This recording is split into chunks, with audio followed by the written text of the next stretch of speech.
শ্রাবণ মাস শেষ প্রায় মাঝামাঝি হয়েছে। আমনের এলো ভরা মরশুম। বৃষ্টি না থাকার ফলে যে জমি চাষ করেছিল সেখানেও রোয়া দেওয়া যাচ্ছে না। পরে ভাদ্র মাস সেটা আরও বেশি খরা হয়, তাহলে গত বড় ফসলও হয়নি।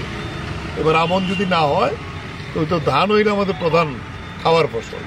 বলে সেই জায়গায় আমরা সেচ দপ্তরের কাছে এসছি এই কারণে যে তারা তো প্রায় 80-90 মেশিন খারাপ বিকল, বলে এখন জল দিতে পারলে ওই জমিতে লাগানো যায়। এই ব্যাপারে কথা বলতে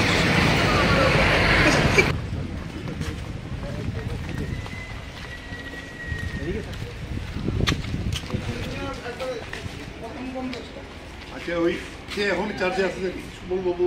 না, শ্যামলাল বাবু। আচ্ছা, আছে বুঝছে? হ্যাঁ হ্যাঁ। ওই হ্যাঁ হ্যাঁ